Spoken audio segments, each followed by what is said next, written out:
Inside Nigeria. Inside Nigeria is your breakfast show where we review and discuss current headline stories on some select newspapers, including Nigeria's most influential newspaper, Leadership. My name is Winifred Bobo, and it's my pleasure to be hosting you on today's edition, Monday, 4th December 2023 of Inside Nigeria.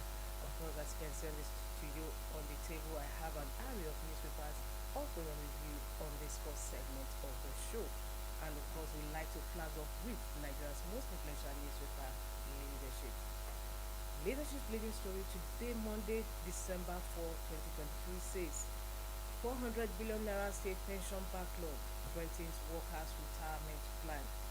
400 billion naira state pension backlog threatens workers' retirement plan. Anambra, Benue, Delta, Ekiti, Osun default in pension remittances. And of course, we have an editorial pics. Kano State Governor Alhaji Abba Yusuf flags off payment of gratuity and death benefits of 6 billion naira to 5,000 beneficiaries from 2016 to 2019. 43 billion naira of this liability was inherited by the state government. That is a fine one coming from Kano State government. Above the masthead of leadership, UBA wins Bank of the Year Africa 2023. I have sold my shares in Inters long ago. Article response, obviously responding to the developing story making the rounds about Inters. And with that last cover story, we move to the page 3 of the paper where we have our stand. Our stand today is on need for better credit structure for exporters. Need for better credit structure for exporters. From that we move to the back page. How can I help farmers in how AI can help farmers in modern agriculture? That's the column from our guest columnist Joe Police. How AI can help farmers in modern agriculture. Of course, you want to read more on this and find out how AI can help farmers in agriculture. You can log on to the website of Leadership, www.leadership.ng, for continuation of headline stories and inside stories.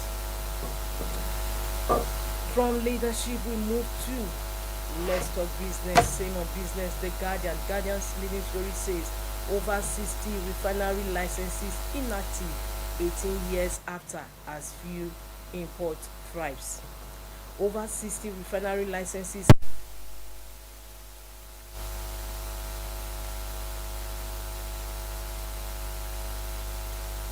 they have illustration underneath the leading stories, and the illustration says posers about intention to build despite receiving licenses. Nigeria has over 62 licenses issued to individuals for refinery projects in last 18 years. As of 2021, the Front DPR report showed that 40 refinery licenses are dormant in the country. The total number of licenses as at May 2021 is 68 and 40 of them were inactive. 2.3 million barrels per day of oil proposed to be refined by the 62 license holders. And of course, we have 3 levels of approval for setting up private greenfield or modular refineries. Approval to establish LTE, approval to construct ATC, and license to operate LTO. Licenses also have terms and conditions and a period for renewal or revocation. Federal government considering giving oil fees to modular refinery owners. These are the illustrations beneath the leading story. Over 60 refinery licenses inactive 18 years after as few import thrives. The story is on page 6 of The Guardian. Inters waived $193 million debt to resolve pilotage crisis, NPA affirms. That is Nigerian Port Authority. Kanu Okonba's diversion of palliatives vows to punish culprits. The story is on news page 28. Teachers hold Super Bus hostage, disrupt attitude test in Duse. Reject Wike's 15 billion naira befitting residents for VP. Serap urges Senate. NJC to select 11 new Supreme Court judges Wednesday. Fade Road, female passenger dies, 2 injured in Lagos tanker accident. Non-stray federal government's large delegation to COPE, that is Conference of Parties 28, alleged waste of resources. These are the headline stories on The Guardian today, Monday, December 4, 2023. For more on that inside stories, log on to the website of The Guardian. From The Guardian, Vanguard is next.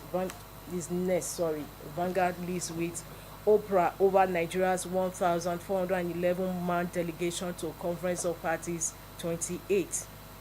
Oprah over Nigeria's 1,411-man delegation to Conference of Parties 28. Federal government did fund all COPE 28 delegates presidency. Obi, Labour Party blast Tinubu, say high delegation waste of taxpayers' money. PDP demands roll call, cost incurred by federal government delegates. Asks NAS to commence probe. UK commits £100 million to assist Nigeria orders. NAS committee to propose commence quick amendment of sections of PIA, that is Petroleum Industry Act. Ex-Niger Governor Aliyu knocks northern leaders for setting region backwards. Nigeria's economy begins major shifts as oil sector rebounds. SGF to Nigerians, keep faith, there is hope for Nigeria. Japa, we interviewed over 150,000 Nigerians for visas in 2023, US. And of course, in sports, 2023 AFCON final squad, we won't tolerate bench warmers in Super Eagles. NFF wants Pesero.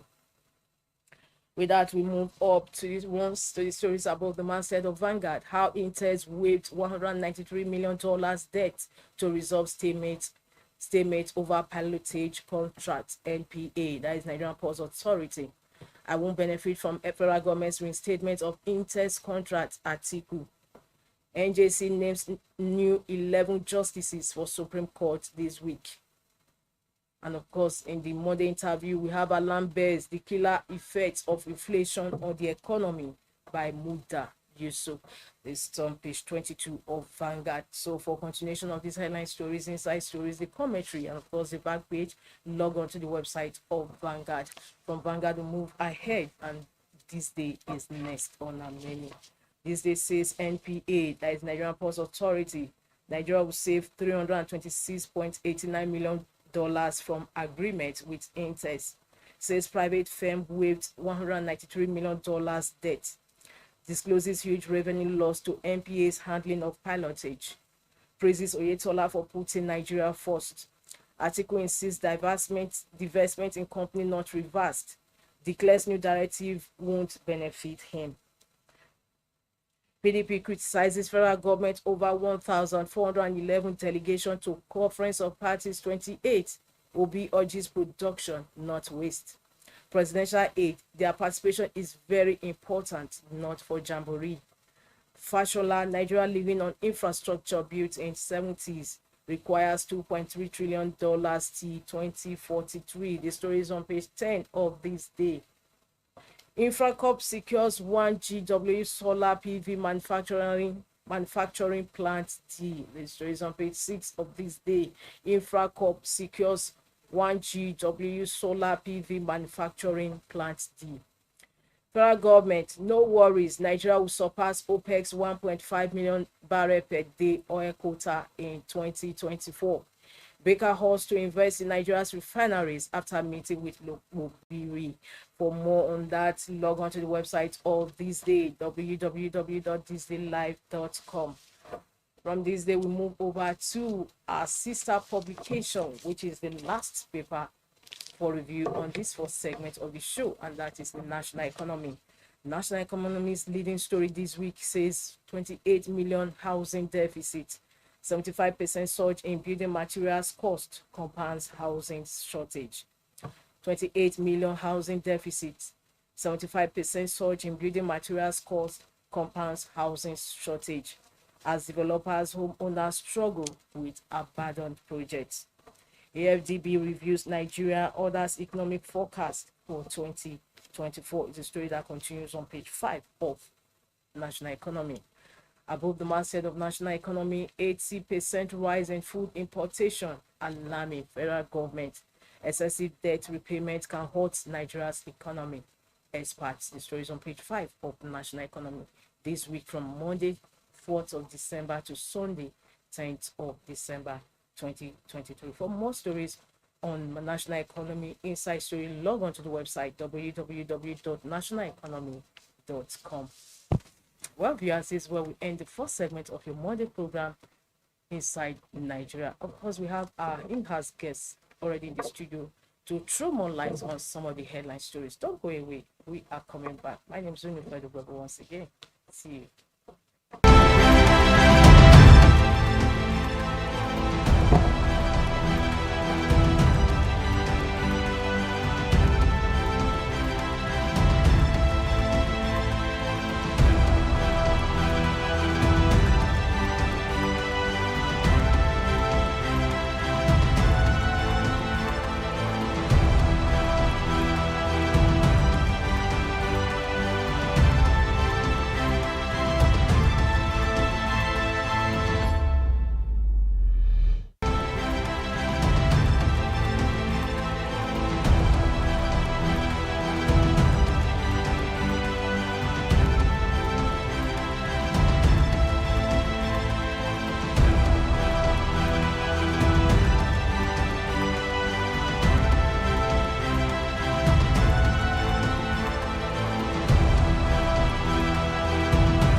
Welcome back. If you're just joining us, the program is Inside Nigeria, your breakfast show on Leadership Television. My name is Unifed once again, and of course, it gives me great pleasure to welcome my guest to today's show. This is my Monday my Monday analyst. He's a doctor. He has doctorate in political economics and is also public affairs. Ali Elias. Thank you for having me. Yes, thank you so much. How was your weekend? Very fine, thank you for asking. So bright. Thanks so much.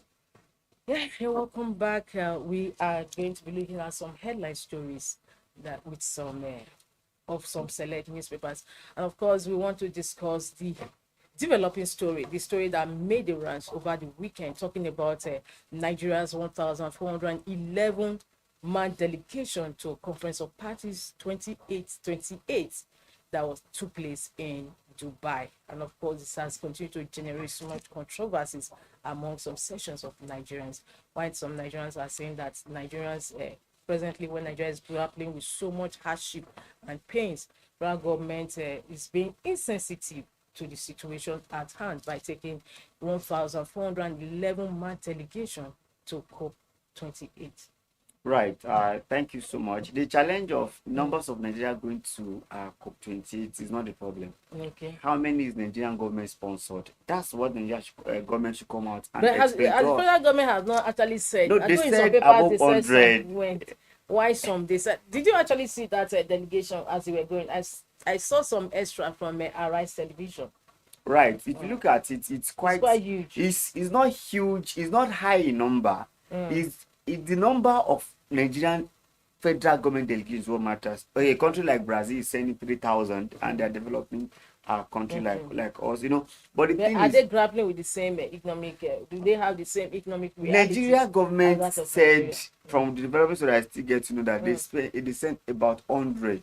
About 100. Yes, so if we have 1,411 and they are sending 100, it should have been a good number. But let them confirm to us and give out the list, because you know the thing is Esther that involved is the major thing. Because the first line says of Vanguard, the writer says federal government didn't fund all COP28 delegates presidency. However, in some other select newspapers, they said that they had role to play, meaning they were affirming the fact that yes, they actually sponsored them. So we don't really know.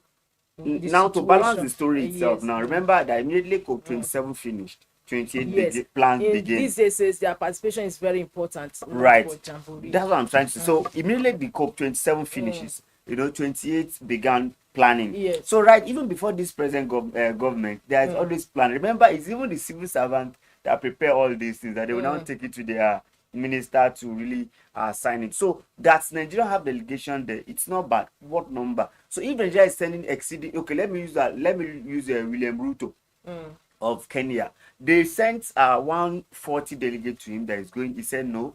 Go back and review it. They also sent another 100 to him. He said no. That the number should not exceed 60 persons from Kenya to 28. That simply means it's very sensitive. But our president, did he even challenge such numbers?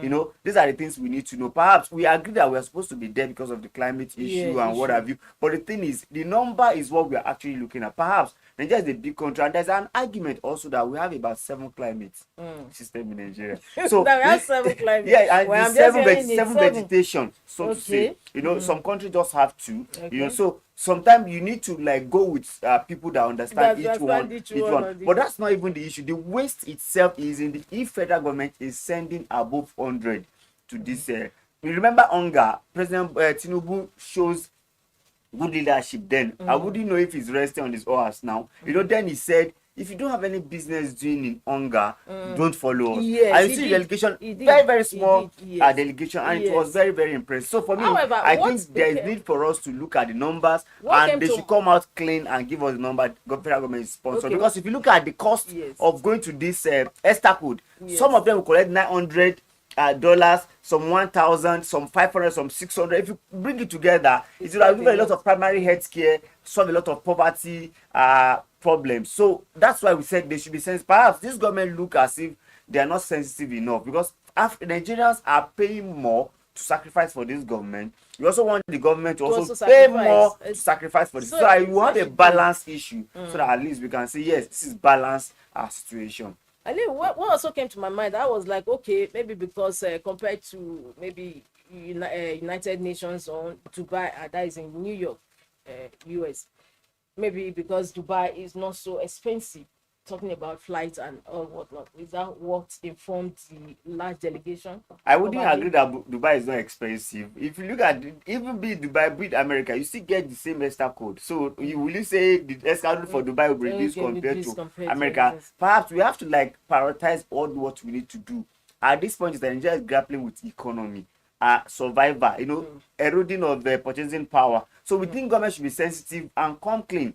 I would not say they should not go, because even this plan has started before the president come on board. But the thing is, how many are you? So I expect Ajuri Ngirale to come out as well and said, federal government only sponsor 100, 150 or 200. I think this would have been a clarification. But 1,411, if government is spending 1,000, sending 1,000 people there, it's quite huge. And how many ministers is going? This is what we need to look at. If one minister is going, remember it's entourage too.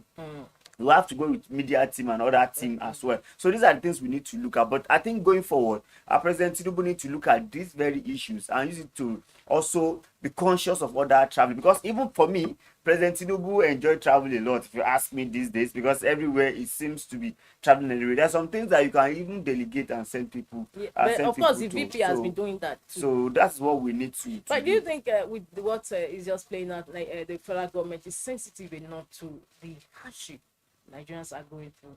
Well, nothing can justify the hardship we are going through now. Honestly, Nigeria is going through harrowing experience. In fact, economic hardship, purchasing power hardship, even survival, even security problems. So if you look at our myriad of problems, you discover that nothing Nigerian expect, nothing Nigeria expects President Bola Tinubu leadership to be sensitive of the hardship and also display it in his attitude and disposition. It's very, very clear. If you understand Nigeria is in hardship, you should also make sure that your entourage, your ministers also caution them to do this spend, because this number is quite high. And if you look at the ESTA code that is involved, it will solve a lot of problem in Nigeria. Thank you so much. Now, another trending story that also, trended over the weekend was the issue of NPA and that is Nigerian Ports Authority and Intel.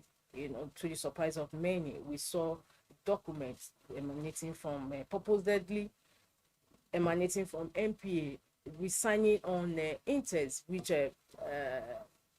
generated a lot of controversy a few years ago with the termination of Inter's contract with NPA, which also necessitated the then Atiku to also sell off his shares. And now Inter is back in the contract of NPA, and Nigerians are saying, shouting foul play. Right. It's a two-way thing. Atiku has came out and said it's not. Yes, he actually part sold of his shares. Intel that has sold it out. So if you have sold your shares out, will you say others should not continue in the business? That's no, one. What? No, perhaps you don't know the background to it. Right. The background to it that was that when Abubakar, former VP, sold off his shares in Intel, which was embroiled in controversy and fight with the federal government agency NPA, he sold it to decide the president bought those shares. Okay, Bola Ahmed Tinubu. Oh yes, that's the background to the story. Right. That he bought those shares. Then when he Atiku disposed of them, and now because under President Bola Tinubu, NPA has restated. Yes, we are saying the same thing now. Now I agree with that.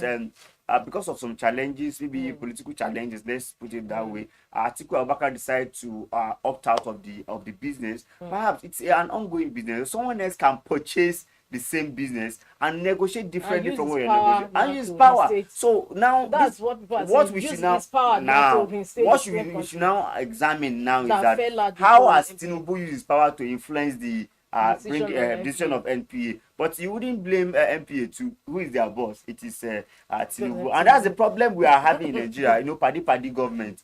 That's what fella Anikulapo Kuti call it. So it could be party government. However, if I am Atiku and the opposition, they should go further and find out if the problem they have then was solved with a shave of hand, or it was actually going through thorough settlement and whatever. They should go through the process and find out document. This is opportunity for them to also shine that yes, we left this in, and because he's the president, these are what you do. And I also like the way they are canvassing. Atiku and Obi, I love the role they play in the issue of COP28 too. Yes. They came out and said it openly that this is too much. These are what we expect from them. So they should play the role of opposition and bring these governments to check, which is very, very key. So it's a good one that Atiku is coming out to clear his own part. So it's not a bad thing. But for Nigeria, it's party government, and I don't know how we can stop it. But you know, it was something like this that gave rise to Watergate scandal involving the U.S. President Nixon then 10 years ago. And they actually.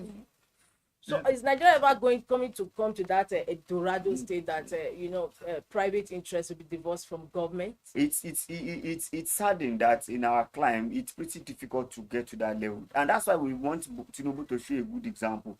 He has been a good businessman. Let's use that, and he has invested in Nigeria a whole lot. So for him to soil his hand in this kind of thing, it's quite uncalled for. So I expect his handler to also come up with their own story. Let's wait for their own side of the story, because Atiku has actually came out and say his own side of the story. Okay, thank you so much. Now the Guardian's leading story is a different story altogether, and don't forget we're in December deadline or target, so we are counting down to the Labour Work Group by federal government that they were going to renovate and rehabilitate Port Harcourt refinery. So how far is it? And while we are at that, Guardian's leading story today says over 60 refinery licenses inactive 18 years after as few import tribes. You will recall that during President Yaradua, he also he reversed the sales of Port Harcourt and some refinery as well. And now the fact remains that this license has been given out, but the enabling environment is the problem. You know that if you look at Dangote refinery, I can tell you that there is government involvement. That's why it works. That's why it works. So others also need such support. As we speak, Bua's own is ongoing. Bua's own is ongoing. We even see that he said they should remove his name from APC finance committee. I wouldn't know, because I think Dangote is to involve in those things. But you could see that maybe there is a way. No, I don't think Dangote has ever involved in politics. No. Of course, not direct politics. Exactly. That's what I'm saying. Support. Where we understand that there's a way I'm not saying openly support, but look at the way they put his name. They quickly so, but I think Nigeria need to grow, and we must grow beyond who we know. This license, imagine if this license has been operating since 18 years ago. What would have Nigeria would have been at the state of a better level of economy. But look at it lying low. What are the problems that makes it not to be operational? You could see that it could be government policy, it could be lack of finance, it could also be fluctuation of naira dollar issue. So a lot of things, and I can tell you that the backing Dangote got to build that refinery cannot be small. In fact, some people are even saying allegedly that our dollar problem now could also be traced down to the support for Dangote refinery. Yes, because the then CBN governor Emefiele told Nigerians while commissioning the refinery that they borrowed the Dangote about $1 billion. $1 billion, and he said they has paid also. I don't know how he was trying to say he has paid. I mean, Nigerians were like, how did it Dangote? So these are the things that we need to look at. Where from a refinery that is not working yet. Honestly, it's quite appalling, and that's why we said, look at that last administration of Emefiele. A lot of things gone very, very wrong. They involve and soil their hand what they're supposed not to be involved. I'm sure there's a way, even President Tinubu also looking at querying that process itself, but we'll see how the story develop as well. Okay. Now, what we are saying is that it's December now. Today is December 4, 2023. So how far have they gone about Port Harcourt refinery? I think I see one newspaper counting down to December for oil for our refinery. I think it's a very good one that we should hold them accountable. But you recall that President Tinubu did not want to even tell us the status of the refinery until Labour asked him publicly that, sir, what is the when are we? And they said it's good. But I saw one analysis, though unconfirmed. I don't know how that analysis. It was talking about Port Harcourt refinery coming up December, Warri, March, Kaduna. They also say each state. I don't know how true is that story. Okay, I saw it. We like call it a documentary or sponsor program on one of the TV stations showing the status of the Port Harcourt refinery.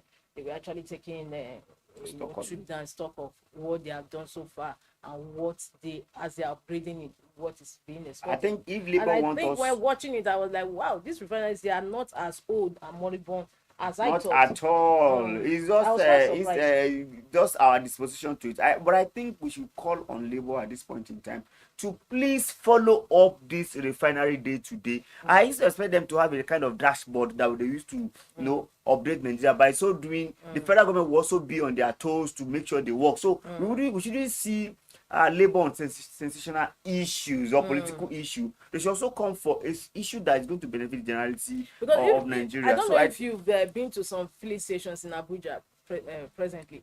It's like the are back. There are even some. Most of them are even locked. Many are not. Yes, many are not. Generally, would you know now that they have increased the fuel pump price? Generally, December is always a difficult period for Nigeria. We're always experiencing fuel scarcity and what have you. So, but I think with this floating, the removal of fuel subsidy, remember, it is said now that it is only NNPC that is important. So we expect them to do more to make sure they control it and we wouldn't have a fresh scarcity. Perhaps why should there be scarcity when we are buying at this high level? So I think refinery should come on board. But if refinery come on board, doesn't mean fuel price will reduce. That's another question. But let it come on board. Let's come on board. Back to see the same story of refineries. But like some of modular refineries, they are already in operation. I know the one of Edo State, and I think one is in Akwa Ibom. But they have not really been able to make that desired impact, even on the citizenry of the state. Right. Why is that so? Because we saw during that fuel scarcity last year or 2 years ago, and it's really bite hard on the citizenry of Edo State. I think it is more of a community based. It is when you have high number of it that it will reflect. You wouldn't expect that you have 1, 2 in a country as big as Nigeria. No, even on the state. In a country as let alone state and community. So the fact that we need to have, imagine if Edo has 2, let's assume each state has 2. It will reflect on that because it is aggregate and cumulative of it that will reflect. So 1 or 2 but in the immediate environment, perhaps if it's AMAC, we expect to have reflects. At least people would have go through that route to get some fuel as well. But I think government should do more, empower each state or region to have their own refinery. It's not a big thing to have. We it's know not. some rich states that Yes, can like the actually Niger build. Delta. Yes, Niger Delta NDDC can do it. Even exactly. southwestern states can That's do what it. we So expect. even the whole north can decide to have one. Yes, That would since reduce there's oil exactly. now. So there should be government commitment towards that that level too. But all eyes on Tinubu. This is first delivery we are expecting in that refinery. So the refinery should come on board. We expect even newspapers to keep hitting it and bringing more facts about it so that it will help us the more. All right, thank you so much. Now, still on the oil refinery. We are relating to our budget, 2024 budget, Right. 27.3 trillion naira budget. And for experts and stakeholders, it's already suffering a setback given the fact that federal government pegged oil production at 1.7 million barrels per day. Meanwhile, OPEC is giving the countries 1.5 million. That's about 200,000 shortage. Well, the fact just remains that it has two legs. First is that are we even meeting up the OPEC target even as of now? We are not meeting up at all. So the first thing is to make sure they deal with oil theft, oil corruption, and the processes to make it very, very easy. Because the only low-hanging fruit for President Bola Ahmed Tinubu is that oil. Because if everything functions well in the oil, if everything functions well in the oil sector, Tinubu will have more money to spend and more money to do business. And if you also look at our budget, I think government is very modest there. Because if you look at even Saudi, the benchmark for 2024 budget is $80 per barrel. If you look at US, I think it's $93 per barrel. But Nigeria is doing 77. That means we are being sensitive of the level at which we expect. However, I think OPEC can still review further. But the thing is, we must even meet the statute. Let's even hit 1.5 million barrel per day and see what happens. Then Tinubu, and we must also see that he has reappointed Mele Kolo-Kyari. So perhaps Mele Kolo-Kyari is doing what Tinubu actually wants. We must also commend them that because they have actually tackled oil theft to an extent, and they have also given security of it to private hands and whatever. So I think Tinubu should do more in that area and do more. So, but for our budget, I think a lot of things need to put together to achieve that 18 trillion revenue for 2024. Because if you don't make sure that your oil generates more revenue and other areas, you cannot hit that target. So that's what we need to do. Thank you so much. Now, just before we go, let's talk leadership. Leadership's leading story today says 400 billion naira state pension backlog threatens workers' retirement plan.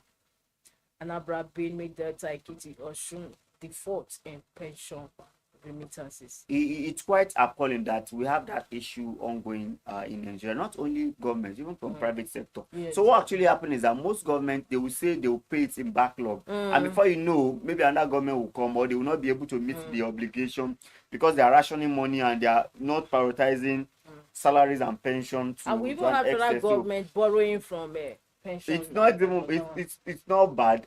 Remit is the first thing. So when you government must have target on when to give. There's always a target that how many people will retire this year, how many and whatever. So I think government needs to do more. And these states that are not remitting should be sanctioned. They should give them a moratorium. Perhaps federal government can even remove that money right from their budget. From their fact, yes. Right from their allocation. So I think that could also solve, because that would have been better. And because why will you leave people? One of the rich states go and check, they are the one owing more. When you look at Lagos, Port Harcourt, Delta, Kaduna, yes, go and check that they borrow more and they still owe more. So it's a serious issue that we need to do. Even private institutions too, what they do is that they also do backlog and whatever. So there should be a kind of sanction, because these are people investment in future. People invest in future, and hopefully by the time I'm 50, by the time I retire, I'll have something to really make do.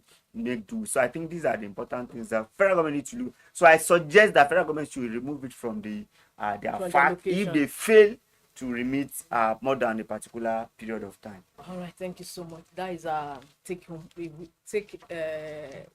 take away from this story. But before we go, I just also want us to throw light on Nigeria's business paper, How Stable National Economy. And the leading story says 28 million housing deficit, 75% surge in building materials cost compounds housing shortage.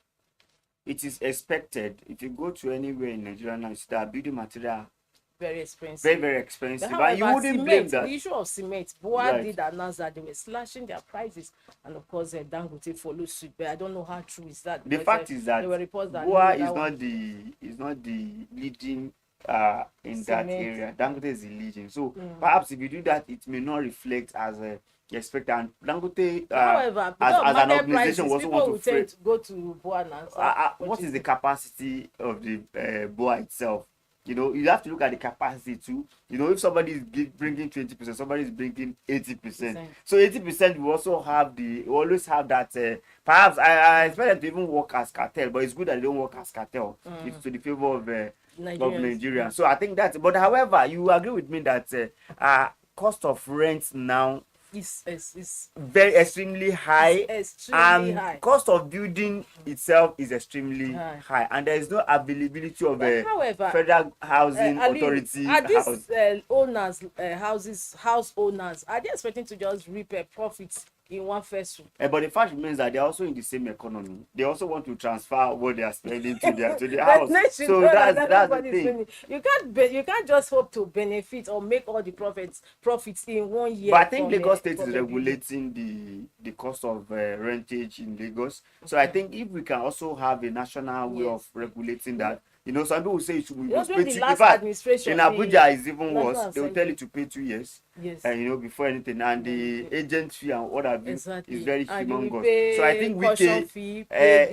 should also look into that area and caution people. And you think so with all the extras that house owners are being made? Well, especially the C of O, I think has reduced to 3.5 million. But however, you won't get it in one swoop. Like you said, you can't get all those money in one swoop. So I think he gave them 4 months or so till March. So I don't know.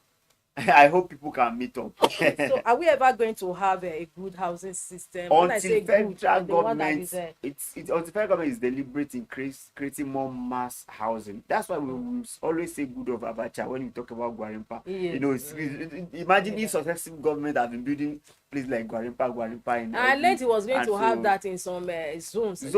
So imagine if we have something like that. You know, the housing deficit would have been reduced. I learned that it's even the biggest in West Africa. It's the biggest. After Cairo, I think we have one in Cairo, which is in North Africa. So for West Africa, in fact, in Africa we are the second. So which is a good one. Cool. How I wish our governments will emulate that and have a good housing system in place. So. Thank you so much, Aliyu Laya. It's always a pleasure to have you on the program. Thank you for having me. I look forward to having you same time next week. Thank you. Our viewers, this is where we drop the curtain on today's Monday edition of your favorite program, Inside Nigeria. Reaching you on Leadership Television. My name is Winifred. Don't forget, same time, same tomorrow, same station is another day. Do keep a date with us. See you then. Thank you for watching. For sponsorship and advert placements, please contact 080-3688-6158. Last Word Leadership Podcast Studio. You have the last word.